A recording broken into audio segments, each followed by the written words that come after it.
ఈ సినిమాలో 11 హీరోలను పెట్టారు. ఏపీలో 11 పాపులర్. మీ ఫేవరెట్ నెంబర్ అనుకోవచ్చా 11?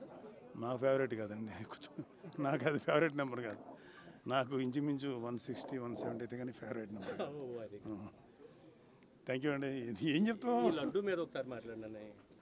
అది సనాతన ధర్మం గురించి మీరు ఈరోజు వచ్చి మాట్లాడతానని చెప్పి ప్రతి దానికి సమాధానం చెప్తాను.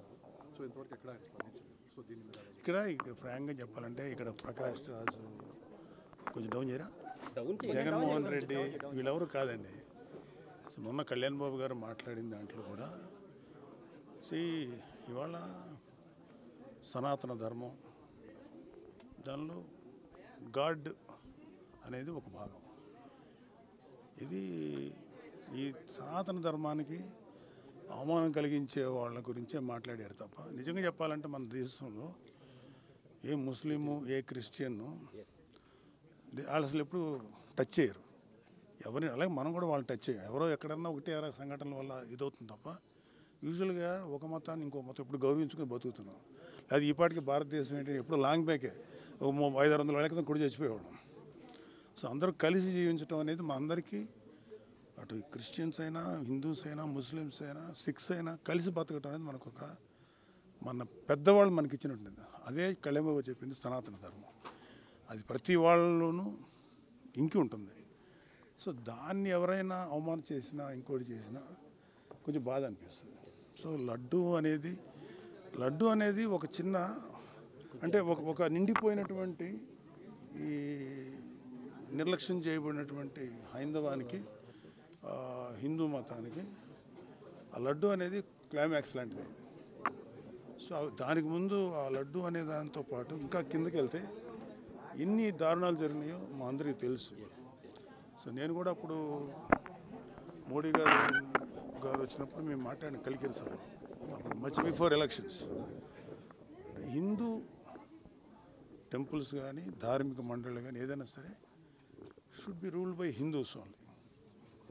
ముస్లింకి సంబంధించినటువంటి వక్ఫ్ బోర్డు వాళ్ళే చేయాలి, మిషనరీస్ క్రిస్టియన్సే చేయాలి. కానీ మనకేంటంటే బికాజ్ ఆఫ్ గవర్నమెంట్ ఎవరైతే అధికారులు ఉన్నారో వాళ్ళు చేసేటువంటి నిర్ణయాల వల్ల కోట్లాది మంది హిందువులు అఫెండ్ అవుతున్నారు. అదే కళ్యాణ్ బాబు గారి బాధ.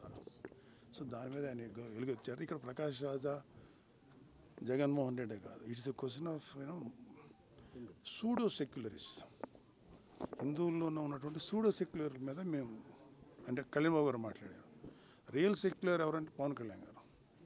లేకపోతే ఆయన అన్ని మతాలతోటి సఖ్యంగా సయోధ్యగా ఉంటారు, మదర్సాస్కి సపోర్ట్ ఇచ్చారు, వైజాగ్ క్రిస్టియన్ మిషనరీకి సంబంధించినటువంటి ల్యాండ్ విషయంలో పోరాడారు, హిందూ ధర్మాన్ని గురించి పోరాడారు. సో ఆయన ఎవడైనా ఇలాంటి వాళ్ళు ఎవరన్నా ఈ కైండ్ ఆఫ్ పీపుల్ చేస్తే వీ డోంట్ కేర్. అది కాదు, మాకు కావాల్సింది ద రిలీజియన్ అండ్ ధర్మం ప్రొటెక్ట్ కావాలని, అంతకంటే జనరల్ ఎలక్షన్స్ మా ఎలక్షన్స్ లాంటి కమిటీ హిందూ అది కావాలని ఆయన అన్నారు. అది నేను ఫుల్ సపోర్ట్ ఆ విషయంలో. హిందూ ధర్మరక్షణ మండలి ఉండాలని చెప్పి కళ్యాణ్ బాబు గారు అడిగినది చాలా కరెక్ట్ అయిన విషయం, ఖచ్చితంగా ఉండాల్సిందే. తదుపరి చర్యలు ఎలా ఉంటాయి ప్రభుత్వం దేనికండి? లడ్డు విషయంలో law will take its own course. చట్టం దాని పని తాను చేసుకుపోతుంది. ఎవరు తప్పు చేశారో వాళ్ళందరూ బయటకు వస్తారు. సో ఈవెన్చువల్గా దానికి తగ్గ శిక్ష పడుతుంది. డిక్లరేషన్ మీద జగన్మోహన్ రెడ్డి గారు ఏం డిక్లరేషన్ మీద? డిక్లరేషన్ ఇవ్వాలి. దేవుడి మీద నమ్మకం ఉందని సంతకం పెట్టి వెళ్ళాలి. అలా ప్రతి చోట మక్కాలో కూడా. మీకు ఎంత ఆనందంగా ఉందండి, నేను ఏదో ఒకటి మాట్లాడాలి. చాలా సంతోషం. పర్సన్ మాకు దొరికారు, మేము తప్పేం లేదండి. ఇప్పుడు ఎవరి మతాన్ని తగ్గట్టు వాళ్ళని ఫాలో అవుట్. ఇప్పుడు నేను చర్చికి వెళ్ళాను ఎలక్షన్ టైంలో.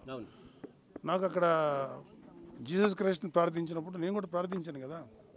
అలాగే నేను మసీద్కి వెళ్ళాను ఎలక్షన్స్, వాళ్ళతో పాటు పెట్టుకున్నాం, వాళ్ళని ఫాలో అయ్యాం. పెట్టుకోమని వాళ్ళు ఒకరు ఉంటారు, వాట్ ఎవర్ వాళ్ళ ఆచారం ప్రకారం నేను ఫాలో అయ్యాను. So there is no wrong. Declaration సంతకం పెట్టడం అనేది చేసేసి ఉంటే గొడవ ఉండదు కదా. దేవుడితో చెలగాట వాడుతున్నారు చంద్రబాబు నాయుడు గారు, పవన్ కళ్యాణ్ గారు